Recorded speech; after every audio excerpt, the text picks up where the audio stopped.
All right, welcome back, ladies and gentlemen. Goodness me, what a week we are having at the moment. Today we're going to talk about what's just been announced in the UK today. No surprise to me, but it is absolute just craziness out there. People are really starting to realize everything that they've been told is not exactly true. We've just had the most crazy inflation numbers in over 40 years, according to the news media. However, I'll show you that actually it's not the worst in the last 40 years, it's the worst since records began. And I'm going to just break down what they're saying and why it's not true, basically. Now, the other thing that we're going to look at today is how, if you're outside of the UK, how you can sort of see the patterns that are going on here, so that you can see what's going to happen in your country as well. And one interesting pattern I want you to notice is the same that's happened going back hundreds and hundreds of years when we start to look and analyze financial crises, is that the government always blames the central bank or the bankers, because we didn't used to have central banks, we used to just have bankers. And the bankers blame the government or the royalty or the king or whoever, back in the day. So we're now seeing this pattern. They're blaming each other and they're making the whole situation worse because they're actually coming out and telling the truth. Would you believe it? From bankers and politicians. But let's go over to the shared screen now then and start with the first article here.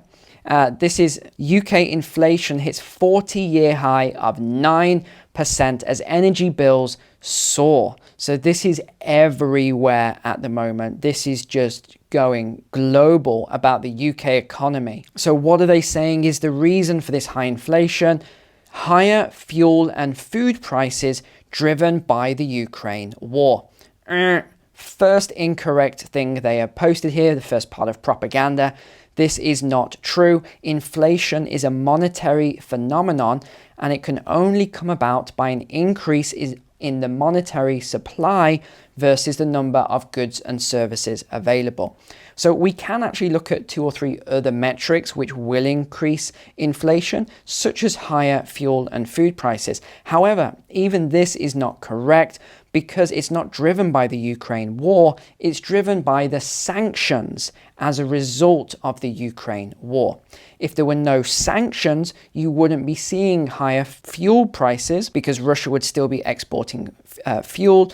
You also wouldn't be seeing higher food prices because there wouldn't be the ban on fertilizer. So that's the first part that is not correct. Let's just go down here slightly. A higher energy price cap, which is the maximum price per unit that suppliers can charge customers, kicked in last month, meaning homes using a typical amount of gas and electricity are now paying almost £2,000 per year on average. I mean, that is absolutely huge. But we'll talk about inflation here. So you can see they've got a nice little chart here, very nice and organized. And they obviously know that the average person doesn't check charts and statistics. It is just a phenomenon with the human brain. When you see a chart like this, you automatically believe it in most cases. So they're showing this. Now, as I've mentioned before, an object in motion, or let's just use this example of a chart here, something in motion tends to stay in motion. Now, does this trajectory here, which is pretty much going up like a rocket, look as though it's about to reverse, as some pundits or talking heads are saying? No, it doesn't. This looks as though it's going to keep going. And again, remember, you've got this point here, this peak of 18%, just under 18%. This was the 1970s, 80s period of stagflation, but we'll just use the 70s here for this sort of example. What the government statisticians have done, so this will be the ONS, the Office of National Statistics, they have changed the way that they measure consumer price index, or the CPI. So actually this 9% here that you're seeing isn't 9%, it's closer to 18%. So we're already past the highest peak we've ever seen on record, and it's going to keep going. Okay, I've been saying this since the start.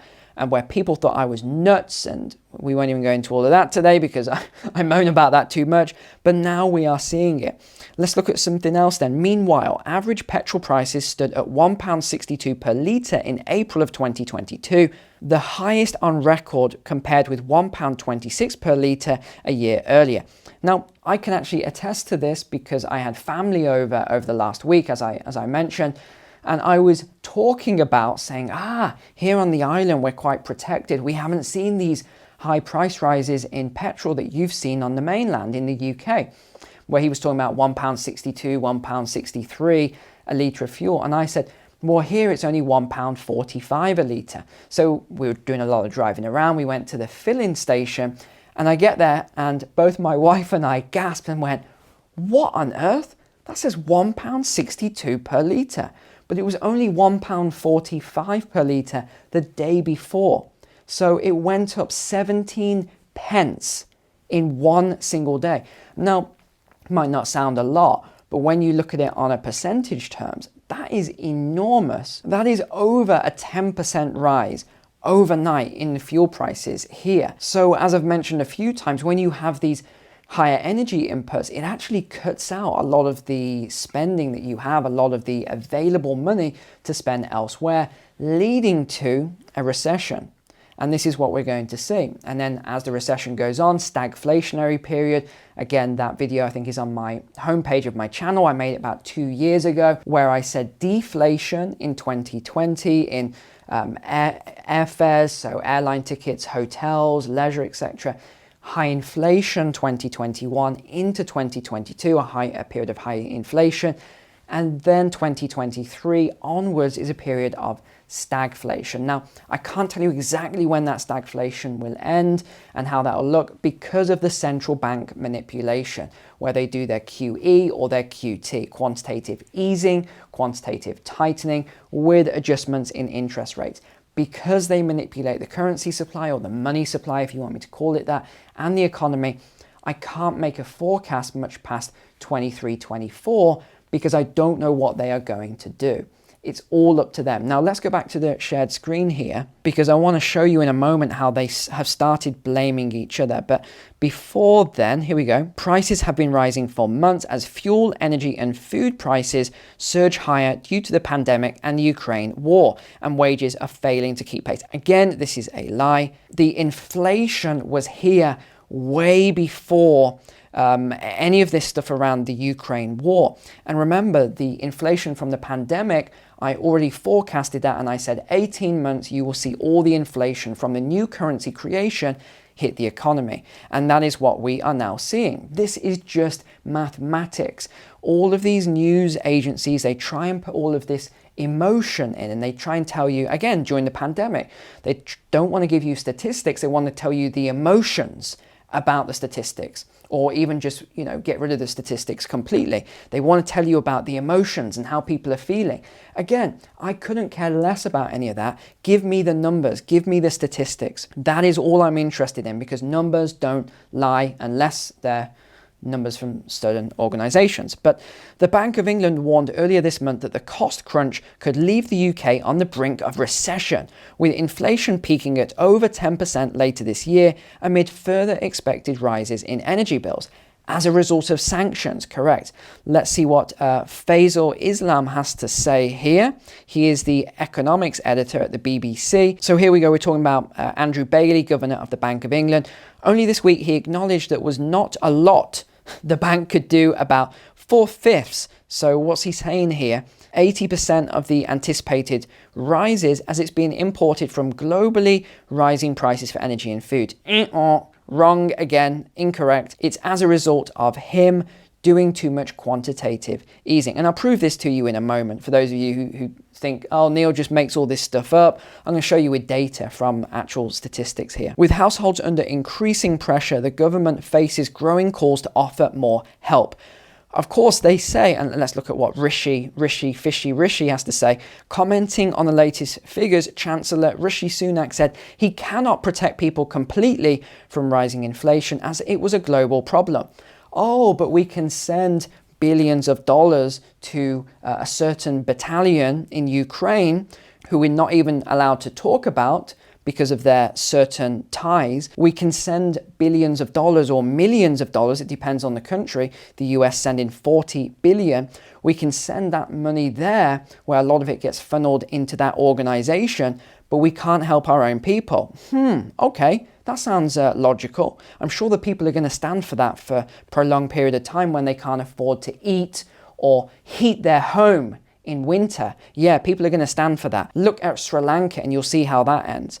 Mr. Sunak is expected to call on businesses at the CBI's annual dinner later to boost investment and training in order to grow the economy and help ease the cost of living crunch. Again, this is all futile. You cannot solve this problem with these little solutions. It's like having your leg chopped off and putting a band-aid or a plaster over it and hoping it's going to just be okay. He will pledge that he will cut taxes on firms in the autumn to invest more, train more, and innovate more.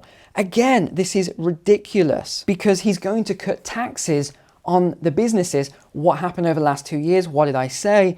The small businesses will get decimated and the big businesses will grow even bigger, backed by tech, AI, automation. This is what's happening right now. Can you not see what is happening before your eyes? These big conglomerates are taking over. They have infiltrated the government with their lobbyists and all the funding and the money that they are giving. This is what is going on. And then the Chancellor is going to give those organizations a tax cut so that they can invest more into R&D and training and all the other. They're not going to do that. Why would they? They're just going to use that money for more share buybacks, to give it to dividends for shareholders and things like that. This is crazy and people just cannot see it because the media is not reporting the truth. It is all just one big, I don't know how to describe this.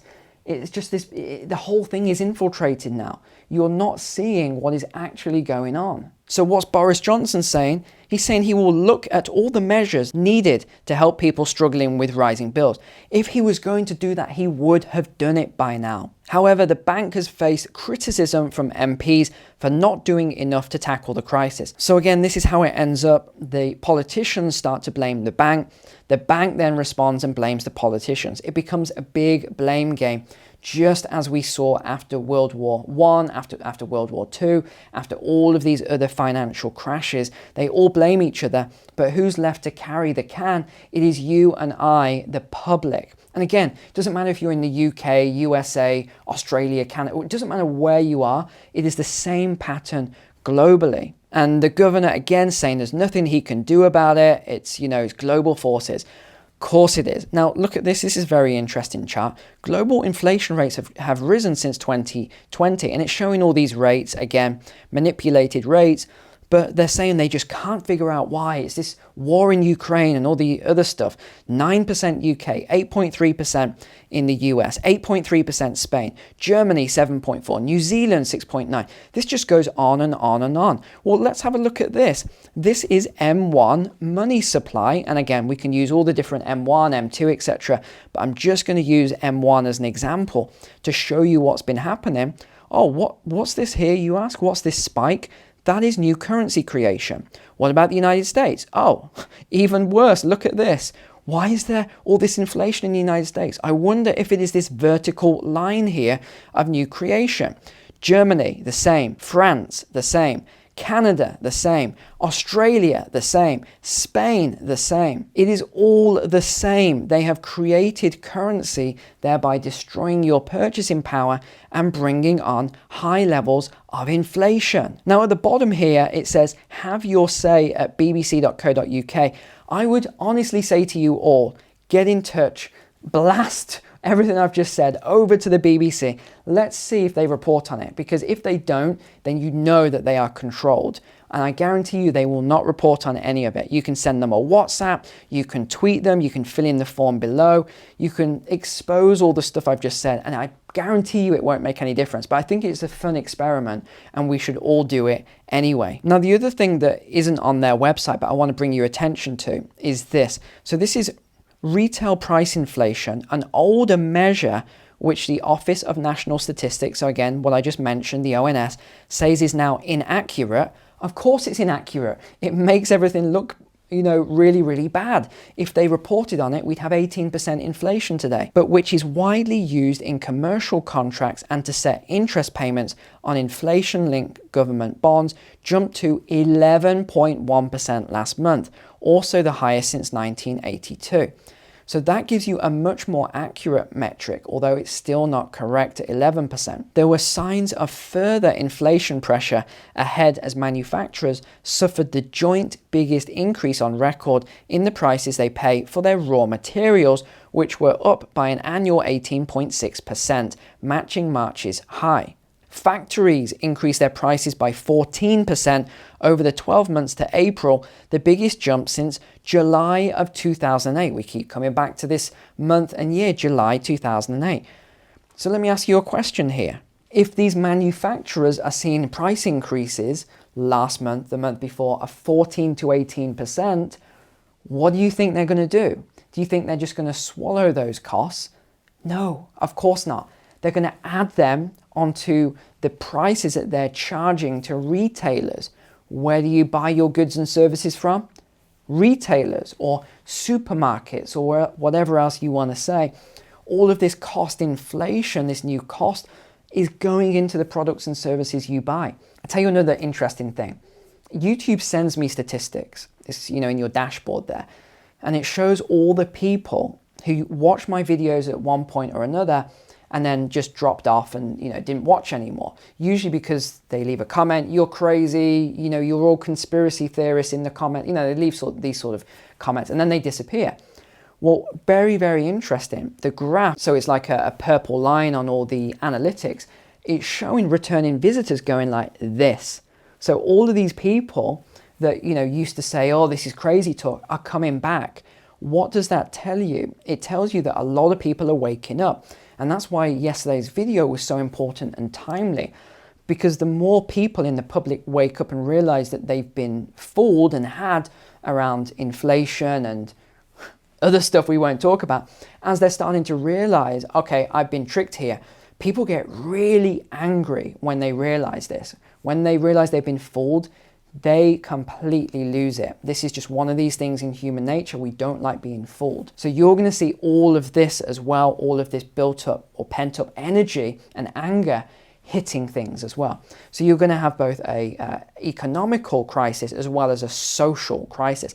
This is all beginning to sort of merge, and it will culminate in an even bigger crisis later on. That's why I said yesterday, get prepared with the things that you need to get prepared with now. And I'll continue to make these forecasts, just like I said about India 11 days ago now, would ban wheat exports. Neil's crazy, he's talking nonsense, it'll never happen.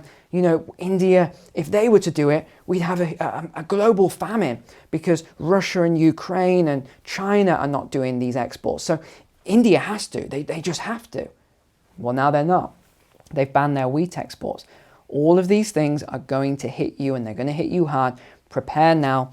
Was there anything else I wanted to talk about? Let's just go back here a second. Yeah, so if these 14 to 18% price rises, they're going to hit inflation. It's going to hit you. And again, last article here then. The UK government is now pushing back at what the Bank of England has said. Boris Johnson said he doesn't share the same pessimism. Now let's actually read what he said. Okay, look at this in pink that I've highlighted. He's saying that the UK has a fantastic future and that ministers have the fixes to combat high prices. Again, this is a lie. If they had the fixes, why would they not use these and fix things? Their ratings are absolutely plummeting. They're losing seats in the House. They are just crashing and burning as a party. If they have the fixes, why would they not use them? And remember, they never tell you what the fixes are. It's all broken promises. Oh, we're going to do this, we're going to do that. How? How are you going to do it? Well, and then they'll talk about something else in a roundabout way like politicians do. But they always do this. They never tell the truth around any of it. Apart from, look at this here, the rate is expected of inflation, this is, to hit 10% this year, compared with the target of 2%, which they said they were going to hit. So as always, don't listen to what they are saying. They are lying to you. They're trying to fool you and trick you. Do your own research, make your own sort of assessments and prepare the best way you can. Apart from that, I will see you tomorrow. Take care, God bless, and have a great evening.